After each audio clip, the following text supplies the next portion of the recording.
Good morning. My name is Jonathan Custer, and I'm here to go and present Business Outlook in Europe. This is an overview of the whole entire ecosystem. Starting out, we will take a look at what the current conditions are, some of the stumbling blocks, take a look at economic indicators. We'll move on and we'll take a look at the end markets, the EMS industry, the printed circuit board industry, semiconductors, and also we'll cover materials and a little bit of equipment. At the end, I'll summarize all this up and we'll take a look at some opportunities for growth and some of my suggestions. Starting out, let's take a look at what's going on.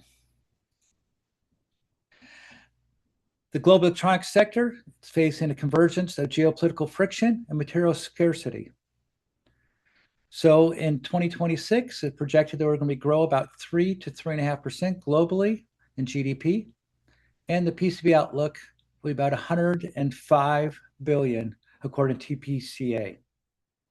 Some of the problems we're running into is commodities are going through really huge price increases, and it's affecting the supply chain. And memory prices are skyrocketing, growing as much as over 100%. So if we're going to look at what's going on, a lot of this is because of tariffs. We have a Greenland dispute that's going on between the US and Europe, and Trump is threatening 10 to 25% tariffs on EU luxury auto parts. And then over in Canada and China, they've built an alliance where they're looking at lowering tariffs. And Tesla and Volvo are looked to benefit from that. China and India are having a WTO dispute over EV battery incentive schemes. So looking at some of the inflationary pressures, we have commodities that are skyrocketing in price, energy and utilities, also very expensive, including water and electricity. And the labor market has grown around 3.3%. And that's the labor cost index.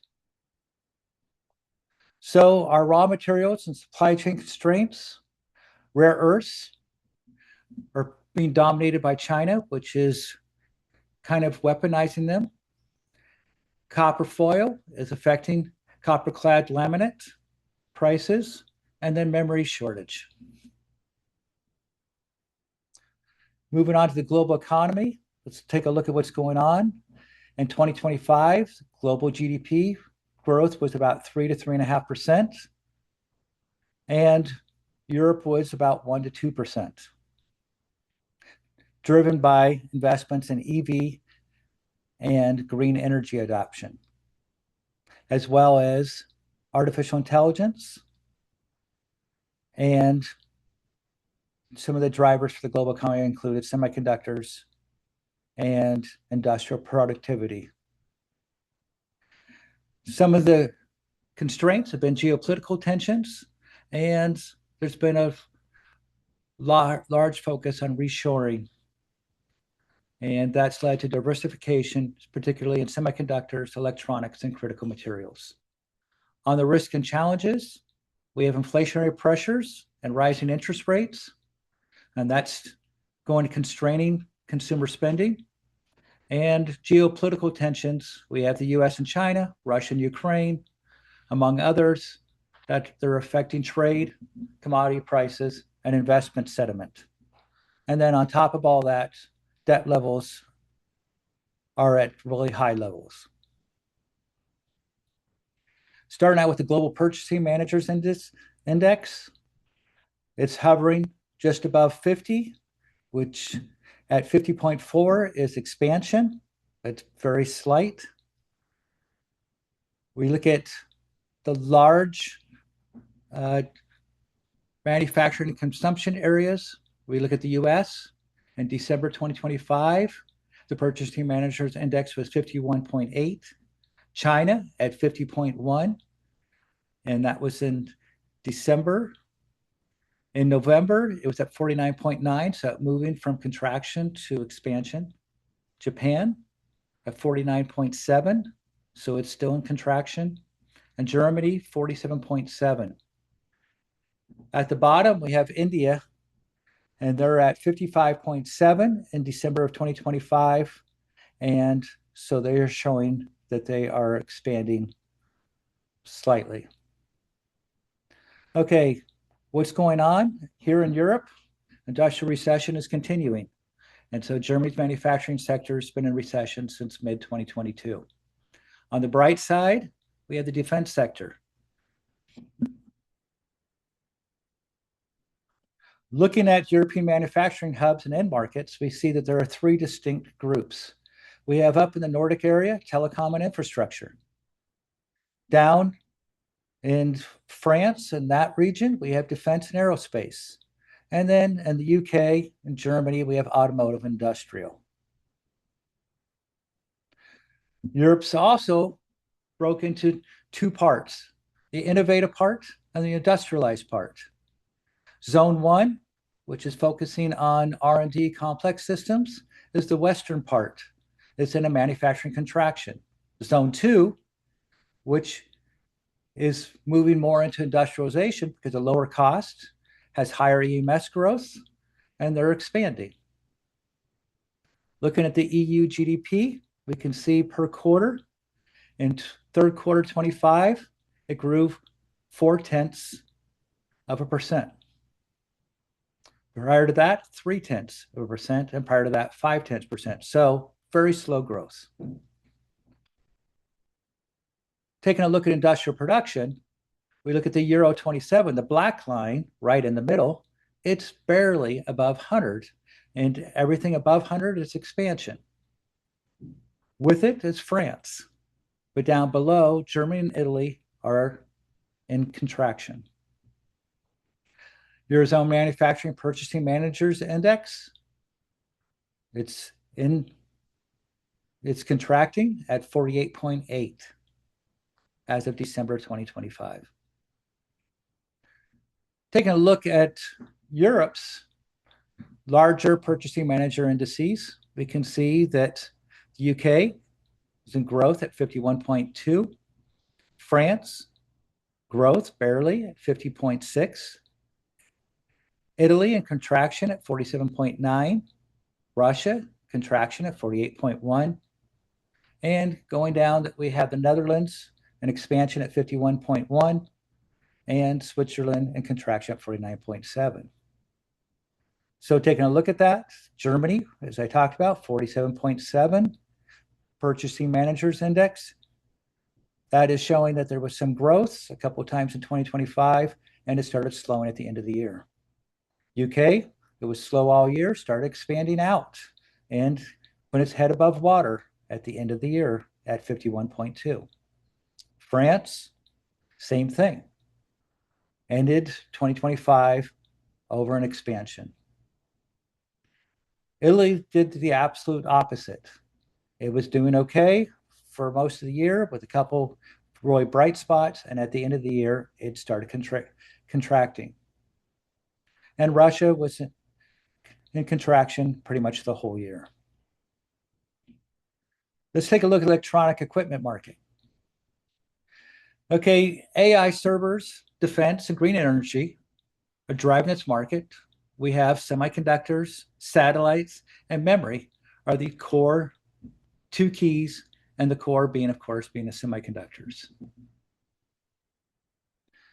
So semiconductor equipment, it reached record levels, projected to be at about 133 billion in 2025, fueled by AI, advanced logic, memory, and packaging applications.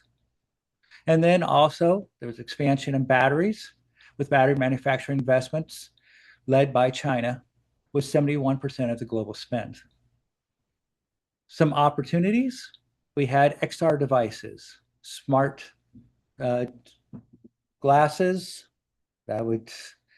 and those are headsets and glasses. That grew 41.6%, reaching 14.5 million units. And there's eyes on the opportunity for transparent displays, which is projected to reach $100 million by 2032.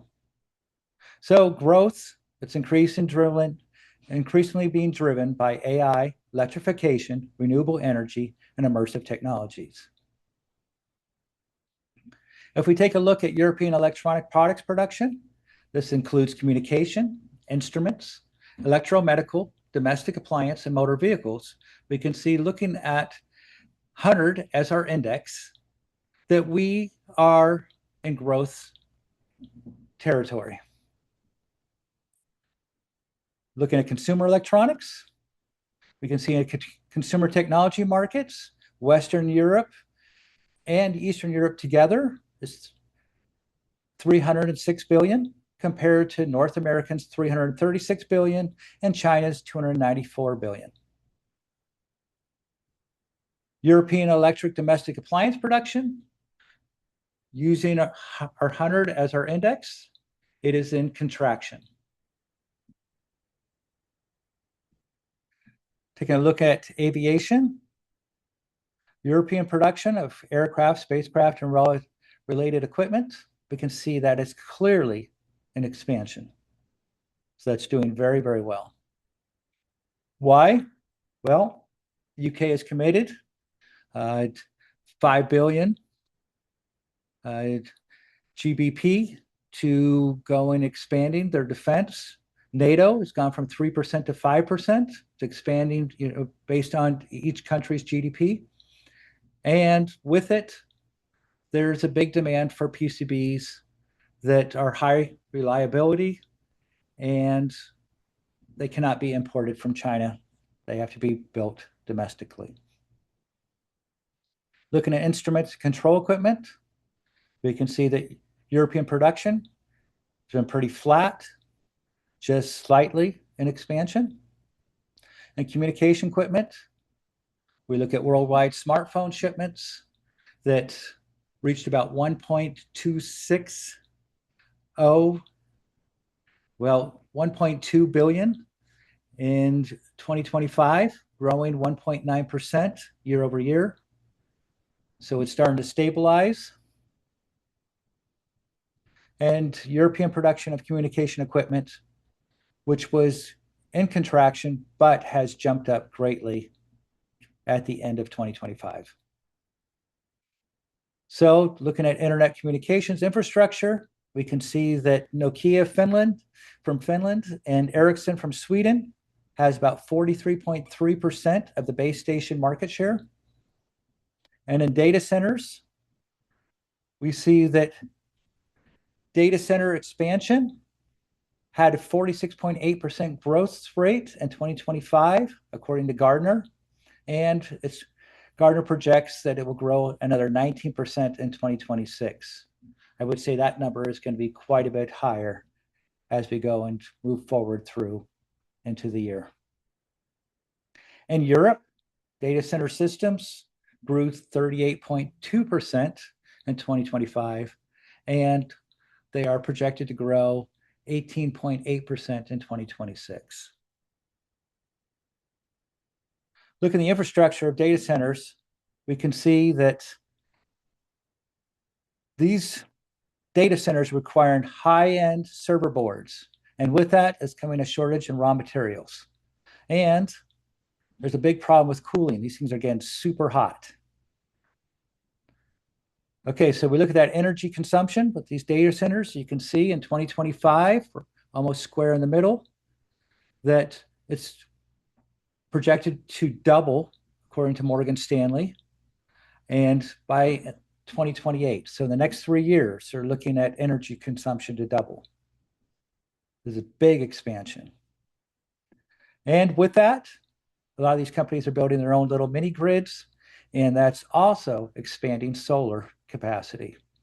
So installations are at record levels, and so is the whole industry, including solar panel efficiency. So panels are getting better, and the installments are also growing by leaps and bounds. Computers and related products, Worldwide PCB shipments were at 284.7 million in 2025. And medical, European production, you can see that that is very clearly in expansion. Automotive industry, this is a big growth driver. 2025, OICA expected worldwide motor vehicle production to hit 91.6 million units. And actually, as far as sales went, there were 93 million units that were sold. And this is roughly, we're still working on those numbers, with a growth rate of about 3.6 year over year.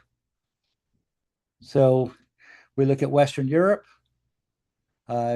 sales there were about 15 million units, growth rate about 0.3 year over year. World motor vehicle production by geography, Europe produces about 18.6% of the 92.5 million units in 2024, with Western European car sales reaching about 11.76 million units in 2025. European motor vehicle production, we can see that is still growing in expansion, but it's starting to slow a little bit. And then when we look at drivetrain, we can see how we're moving from internal combustion to battery electric, plug-in hybrid, and hybrid systems. In over the next 5 years, you're looking about 50% of it will be about electric. So taking some of the comments from Business Outlook in January 19th, we look at that global electric vehicle sales hit a new record, reaching 20.7 million units, up 20% year over year. Europe also rebounded with a jump to about 4.3 million units. We take a look at this from global data, and you can see over here in the center with Europe at 2.4 million units of the global light vehicle BEV forecast, and 3.4 in 2026. And total at 17.4. We've already gone over, and we're in 2027 territory, which the forecast for global data was at 20.1. Where are these being purchased at? Well, mostly in the Nordic area. They're the early adapters, where over in Eastern Europe and also Southern Europe, they're a little slow to adapting to the electric vehicles. So if we're going to look at vehicle sales by SAE level, as far as being self-driving, autonomous, we can see that the industry is moving forward in that we're still a long ways from autonomous, but in the next 10 years, we will see a lot more cars with this technology. So that brings us to semiconductor bill of materials. In 2024, we have $759 roughly. We're going into semiconductors, we're going to each vehicle. And by 2030, the projection is to be $1,332. Where's most of this going? Well, it's going into that autonomous driving technology, LiDAR, cameras, and radar. And automotive industry is also going into robotics and defense. This technology fits perfectly with the drone industry, and also all the technology needed to go and make the robotics that will actually become something of value, not just in the manufacturing plants, but also in the households. So with that, the battery race, China's winning it clearly with 71% of global market share.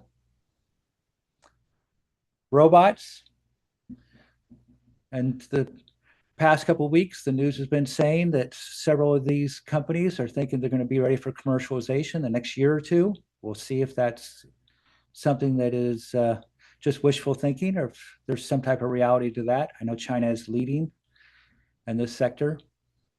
So global robot installations grew 6% in 2025 to 575,000 units. By 2028, the forecast is 700,000 units. We can see this is a huge expansion. Bank of America, Global Research, thinking that we're going to go from next to nothing to this huge 10 million units in 2035. You can see in comparison to AI, which in 2023 grew from 200 billion to 400 billion in 2025. Same with Internet of Things, from 15 billion devices to 25 billion devices. Huge expansion. Robots are supposed to go and explode as well, but even at a small little growth rate of 45,000 from 2023 to 2025, the technology needed in these robots is very intense, and if we're going to humanoids, we're going to a lot of boards, a lot of technology, a lot of semiconductors, and a lot of parts. So this isn't like building a computer. More growth, extended reality. Those are those augmented and virtual reality glasses. And you can see that this is a high growth area. Satellites.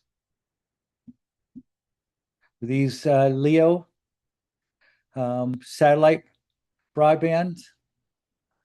You can see that there's very large growth as countries are starting to look at putting all their own satellites up there and not relying on Elon Musk stuff. And as we start going into protectionism, before long, we will have thousands of these satellites up there. Western Europe and Eastern Europe, they have about a third of this revenue market share in 2025. And then space manufacturing, quantum computing, and deep sea mining. These are some of the emerging technologies. I see in the news that space manufacturing is something they're thinking about, obviously for multiple reasons, but probably the big one it started was how to get back from Mars or how to colonize.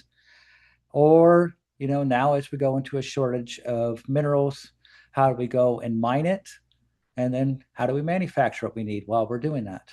Quantum computing, that's growing by leaps and bounds.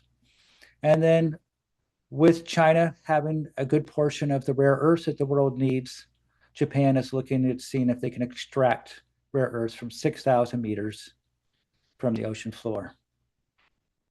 Semiconductors. We can see this has been a huge expansion as of mid-2025. Where are these shipments going? Well, North America is at 31.9% of the market share, and China is at 26.9%.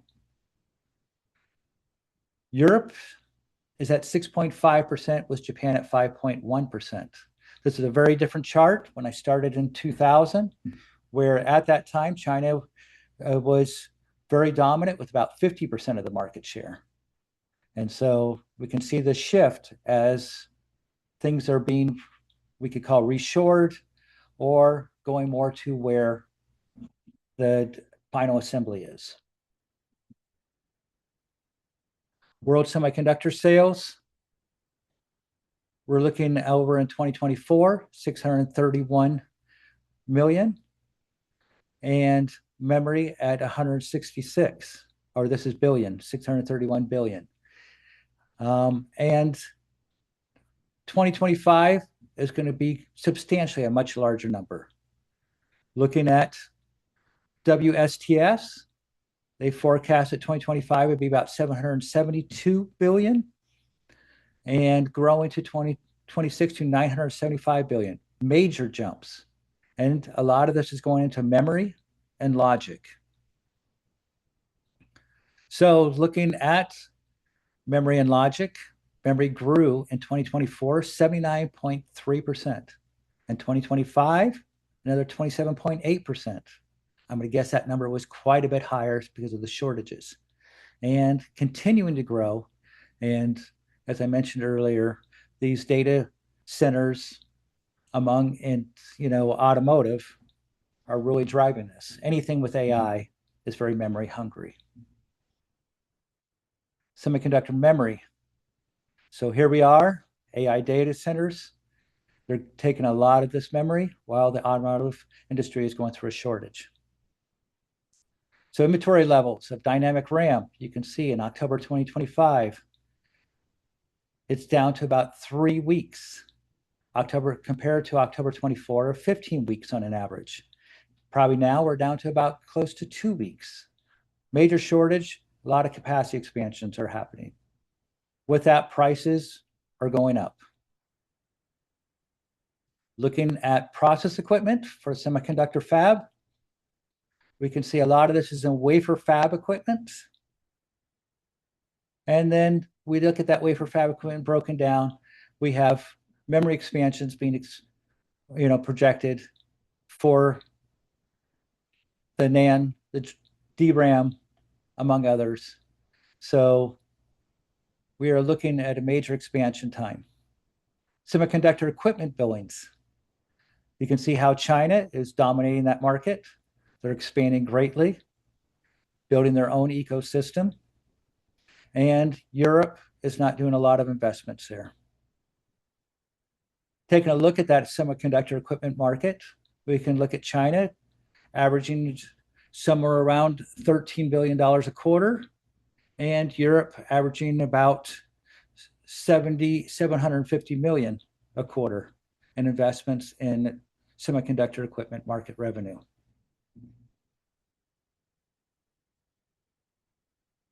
Component distribution. We have DMAS semiconductor revenues. You can see how this is shrinking. Taking a look at that, we can see that a lot of this is Germany in the green at the bottom. Zoom in a little bit more, we can see how Germany has shrunk to, about a third between 23 and 2025. In the EMS industry, a roughly $1.1 trillion market. China has about a third of that market at 366 billion, with India at 55 to 60 billion. Over the past 4 or 5 years, they've had a lot of growth with assembly, especially in the smartphone market. Top 20 EMS companies, they're dominated by Taiwan with 71% market share. And then European loaded electronic board production, you can see that this is clearly an expansion. And what's driving it? Aerospace and defense over here at 16 to 18% growth, projected to go even higher. PCB fab, I just changed this to probably we were close to about 100 billion in sales in 2025. The last part of 2025 was really driven by AI, among these other technologies I talked about. And Europe has about 2.1% market share. I guess they're down to a little bit less than that. And if we look at China, which is dominating this market, at about 67, 68. And you can see how Asia just really does a good portion of all the market share. Where on the west side, we can see 6.1 between North and South America, Europe, Middle East, and Russia. So doesn't leave a lot of room when you look at Asia's doing about 93.9% of world PCB production. So when we look at this, what are some of the technology trends? We got high density interconnect, and we got multi-layer boards for miniaturized electronics and high-speed data paths. We also have flexible and rigid flex boards for wearables, automotive, and industrial Internet of Things, and substrates and IC packaging boards supporting advanced semiconductor packaging and high-performance computing. Taking a look at this, we can see that we're dealing with a lot of geopolitical risk, and so OEMs like Tesla are diversifying their supply chains And so they're trying to mitigate the risk from tensions between China and Taiwan. And then there's an infrastructure strain as board manufacturing is being moved to Thailand, and that there's concerns over power supply shortages in their industrial parks. So the shift is moving to AI and 5G infrastructure. It's driving demand for high density interconnect and flexible PCBs, while it's creating material shortages, and global PCB manufacturing prices have increased by 6% in 2025 due to material shortages impacting margins and delaying product releases. So AI, which is also the growth driver of all this, it's also being used in PCB manufacturing to go and design and it's increasing and improving the design workflow. It's cutting design times, and it's improving performance optimization. So it's also being used for testing, and it's driving efficiency, quality, and innovation across the industry. Global PCB output forecast, I mentioned earlier, TPCA is looking at about 105 billion, and we're doing technology shifts to glass substrates, and Thailand is the #1 location for growth. And as far as expansion right now, moving out of China and looking at some of the European or the Asian areas. AI and data centers. This is huge market. So looking at 11.1% compound annual growth rate with about $14 billion in sales. Looking at the European market.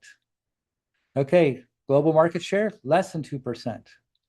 Total revenue, euro, 1.735 billion.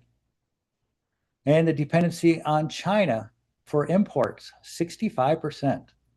And what's going on? We had the 6.5% tariff on raw materials, but a 0% tariff on finished boards. What's that creating? Well, we're creating that factories are closing and PCB manufacturers are deciding to become brokers, or they're going and buying up the other brother companies around, and because it just makes sense to be a broker. How does this come out in the data from Eurostat? We can see if we look at 100 being our index, and we can see since 2023, the market has been underwater, and it's clearly in contraction. Here's the big reason. The 6.5% tariff and 0% tariff on the finished PCB. So Chinese boards are being imported in and being used in replacement of European boards being manufactured there. Not always, but that is one of the things that's dropped this back down as much as it has.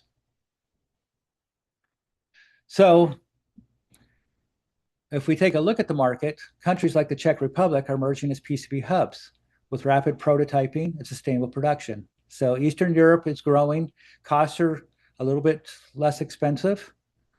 And in Western Europe, they're focusing on high reliability sectors such as aerospace and defense. So we got the challenges, supply chain vulnerabilities, geopolitical risk, and stricter environmental regulations, which all continue to pressure manufacturers. And I'm going to go with costs. I mean, it's not just environmental. We have electricity, we have water. Europe is being squeezed on the costs. So to remain competitive, many firms are focused on specialized high-value boards, HDI, rigid flex, automotive-grade PCBs. We saw the automotive industry, it's at a place that it's slowing. The tariffs are starting to go and squeeze it a little bit. This list comes from Dieter. Hello, Dieter. And you can see this is Europe's top 30 PCB manufacturers in 2024, AT&S being the largest. And then if we look at what's going on with technology, we can see that 4.6 or 34.7% of the market is still in 4 to 6 layers. But the growth over here is that almost 31% of the market is at HDI and micro via. So rigid flex at 12.1% and 10 plus layers at 18.5%. It's driven by electric vehicles and these AI servers. Looking at PCB materials, costs are going to the roof. Copper at $13,000 a ton, gold at $5,500 an ounce, and silver $110 an ounce. Tin also going up. We could go across the board, all of them. All right, so these prices are doing pressures on things like copper clad laminates and fiberglass cloth. So more things that the board makers are being squeezed on. And when we look at process equipment, we look at PCB drill bits, the tungsten carbide is 53% of the cost. That is also going up in price, and those drill bits are also getting more expensive. So overall, inflation is cutting into all the profit margins. So 100% of raw materials used in European fabs come from outside the region. That's a big statement. So we got shortages. That's going to really hurt. Price trends. There's not a lot of wiggle room. And geopolitics. So you can see that coming from ST Microelectronics, this is one of the problems that's going on. All right, so we're in a difficult transition, but there's a promising future. And what is the promise? Well, the electronics industry in Europe, it may be shrinking in volume, but it's growing in strategic importance. So it's more independent than ever. And as the new lines are being drawn as far as who our globalization partners are, the path forward is not competing in commodity volume. Of course not. You're not going to go and compete with China, but on innovation, sovereignty, and sustainability. So recyclability is a big part of this. On the bright side, Lithuania added a vertical integration PCB fabrication facility. It's in Vilnius, and you can see it has PCB fab, has final assembly, has plastics injection, and PCBA assembly. Going back to our 6.5% import duty on raw materials, this policy has to change, and this is not helping the conditions. And then on top of it, we have political stagnation, trying to get everybody in Europe to go and be on the same page, and different markets with different focuses. And also we're talking about the raw materials and the costs. So Eastern Europe is increasing with vertical manufacturing and rising orders. And then we have over in the UK and Germany focusing on defense and their automotive and industrialization. And then we also have France and, looking at aeronautics, and we clearly can see that Italy has been struggling a little bit. So there's some big changes. Looking into the future, we have 2026. We're looking at optical interconnects. I'm starting to see that in the news. Advanced packaging chiplets, that's also in the news. And glass substrates, I'm sure everybody is aware, how that is going to go and start affecting the industry. By 2030, we're looking at 6G and non-terrestrial networks to start being growth drivers. And in closing, I'm going to look at what is the best thing. Well, we have to look at diversifying the supply chain, but also expanding the supply chain. The semiconductor industry, semiconductor assembly, all this goes hand in hand with printed circuit boards. Everything has to start being looked at that has to be sourced from the region. Then we're going to look at automate. AI is our friend. And so how can that be used to go and reduce costs and increase productivity?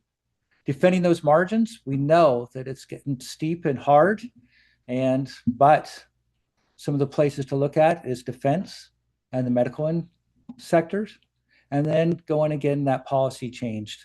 That has to change because that can continue. It's not really helpful. Okay, in closing, I want to just say thank you. I really appreciate it. It's been my pleasure to be able to share this with you. Almost all this came from my electronics manufacturing daily news or my automotive electronics daily news. And also Business Outlook, which my dad's been maintaining or was maintaining since about 1999. Prior to that, if you knew him, he also was collecting this data going back to the 1960s. And I really feel a lot of gratitude that I get to go and present this to you. I know that if he was here, he'd be really thrilled to be able to see all of you again, but he has passed and I am carrying on his torch. All right, if you have anything, I know I went through this very quickly. Any questions, please reach me at john@custerconsulting.com.